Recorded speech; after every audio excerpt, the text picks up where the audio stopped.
Hey guys, welcome to an exciting Java series made for beginners. With that in mind, you don't need any prior programming experience.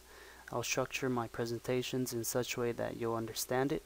I'll provide presentations as well as guiding you line by line in the program.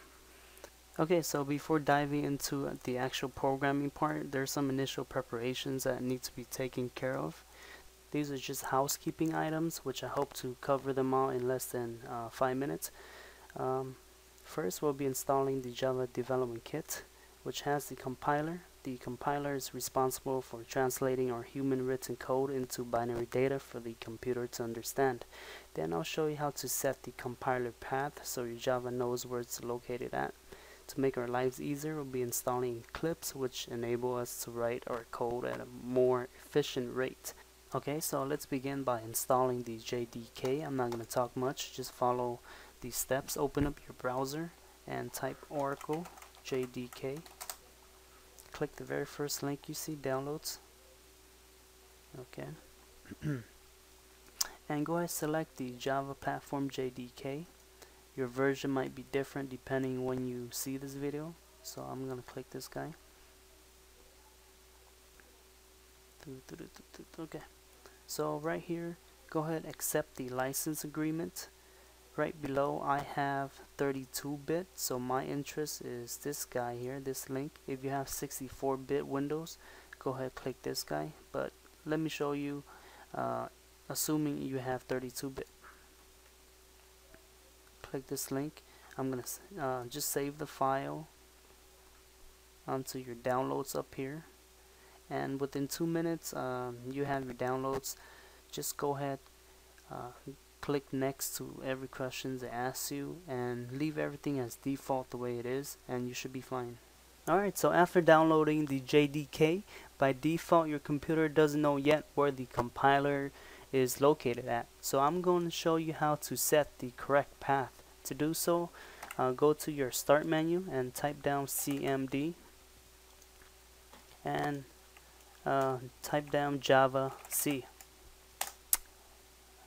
Now what you see on my window might be different from your window because I already have my path set at the correct location. You might get an error message saying Java C is not recognized yet. This is because you downloaded the compiler but you have not set the path. I'm going to show you how to set the path, okay? So at the very bottom, what you want to do is open up any folder, and let me show you right now.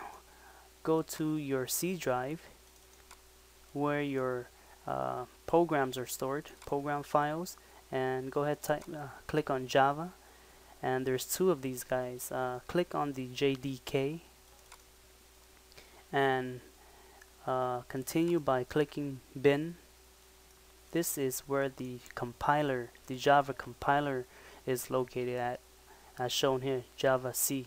So you need to copy this address down. So I'm gonna copy this, or you could do it by clicking properties on any of these items here, and as seen here, it's the same path as above.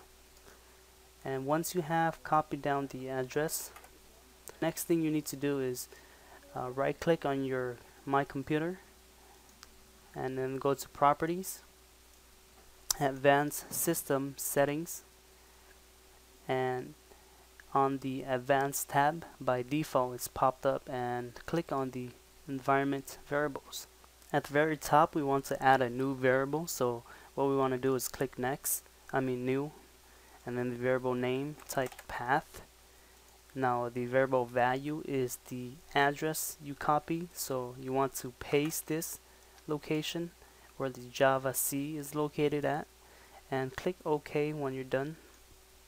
Okay, and then OK to this window and OK to this window.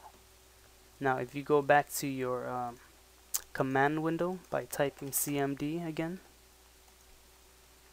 this time try typing Java C and it should display a list of items. Okay, that means that you already registered the compiler path for your Java program to be run on. If you don't see this, go back to my computer's properties again and advanced system settings and environment variables. This time try changing the variable name. Try capitalizing all of these letters here, and then paste it again and click OK, and OK to this window again, OK to this window again. I didn't click OK because I already have mine's registered.